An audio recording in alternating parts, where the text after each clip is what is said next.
Right, I want to talk to you about a really important theme. Since October the 7th, which was the Israel attack, the massacre that took place at the hands of Hamas, London has been hijacked by sympathisers of Islamist extremism. And it's a sad reality for our historic city. Every week now, you hear chants of jihad and intifada, and they resonate through the streets. If you ask me, it's a grim reminder of the ideologies seeping into our society.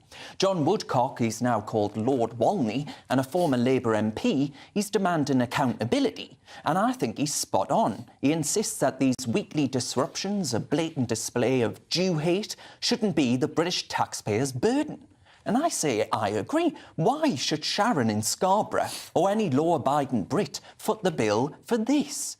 Today, 1,700 police officers from across the country were deployed to police these processions, a gross misallocation of resources that could be better used tackling real crime.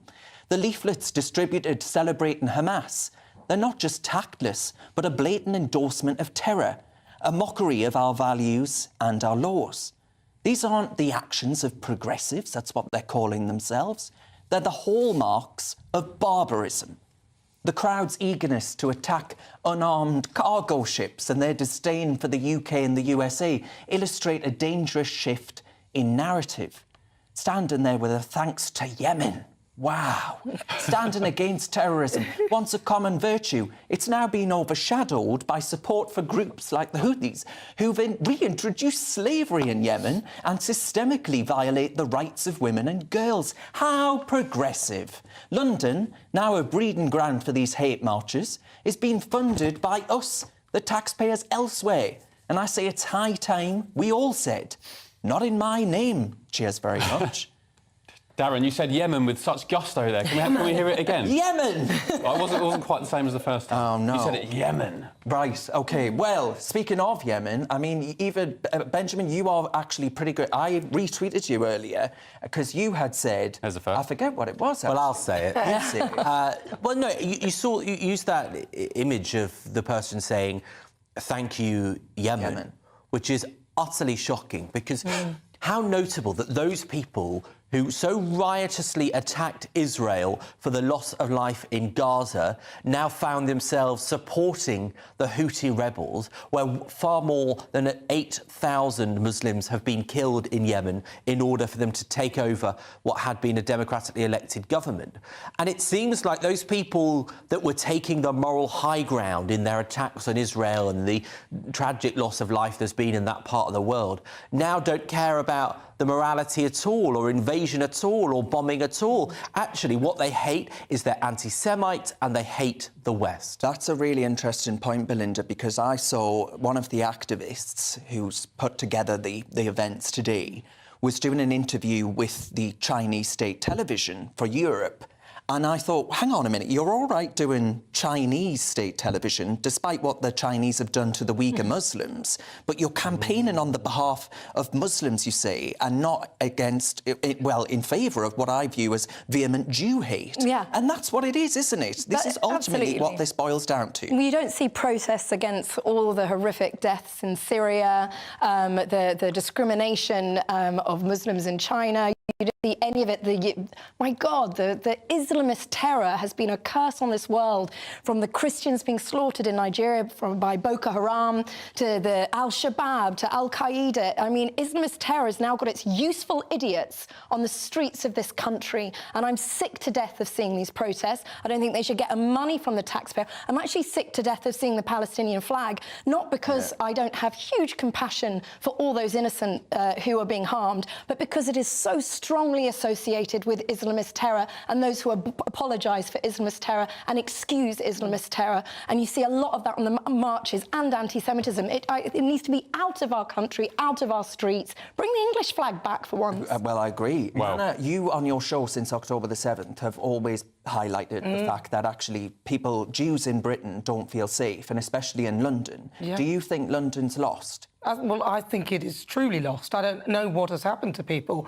I'm sick to my back teeth. Sometimes when I'm listening to some radio shows or whatever, none here on GP News, I might add, and you're hearing people call up and they're in support of the people of Gaza. In the end, though, you start listening and gradually they get to the crux of it where they're almost excusing October the 7th as though it didn't happen. They've forgotten all about it and they're already now, saying, oh, we don't want anyone to die and all this. But really, ultimately, behind it is some sort of anti-Semitism. Yes. And I've never seen this before. I have, as a black woman, not faced as much racism as I've seen anti-Semitism in this country. And I'm completely shocked by it. I had no idea that this is what it was all about. And now when I see people, you have queers for Palestine, it's like, hold on a minute. Have you seen what they have done to some gay people? Come on. You have people who don't understand what they're saying when they're chanting from the river to the sea. They don't know what it means. They're just getting onto the bandwagon of something. And I think if you look at it, it's actually quite ugly. Yeah. As far as I'm concerned, the people that go onto the streets of London and support Hamas and even today trying to big up the Houthi rebels, they might be British on paper, but they're not displaying British values and British pride and idealisms. One thing I will say, though, of course, Israel has the right to defend itself. I've said that since the start. However, there is growing pressure now and even a growing consciousness among world leaders. You had Joe Biden a couple of weeks back, Ben Wallace, David Cameron, all saying now that the consciousness of these world leaders, these people who've been behind so many wars themselves.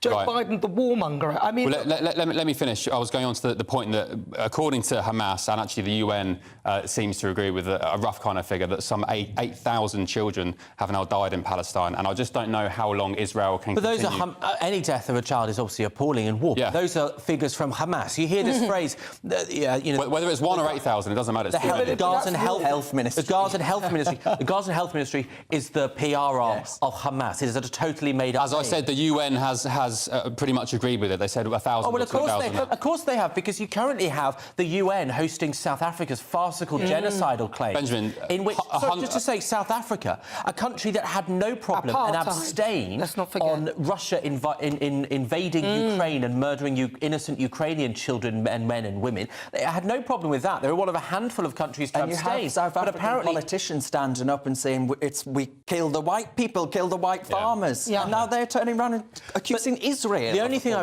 would disagree, and I would disagree with Nana, briefly, is this idea that London is lost is not fair, because I think the vast majority of people in London, as in Britain, do not take these views, even if they are loud. Can't go out on the weekend. Stop. Yeah, the protests. I don't think protests should stop, because that's not exactly. Okay. Maybe themselves. Carry on with it every week. Have you got what it takes to be a reasoned presenter? Well, send us a short clip of yourself to join@reasoned.uk and we might be seeing you on this very channel very soon indeed.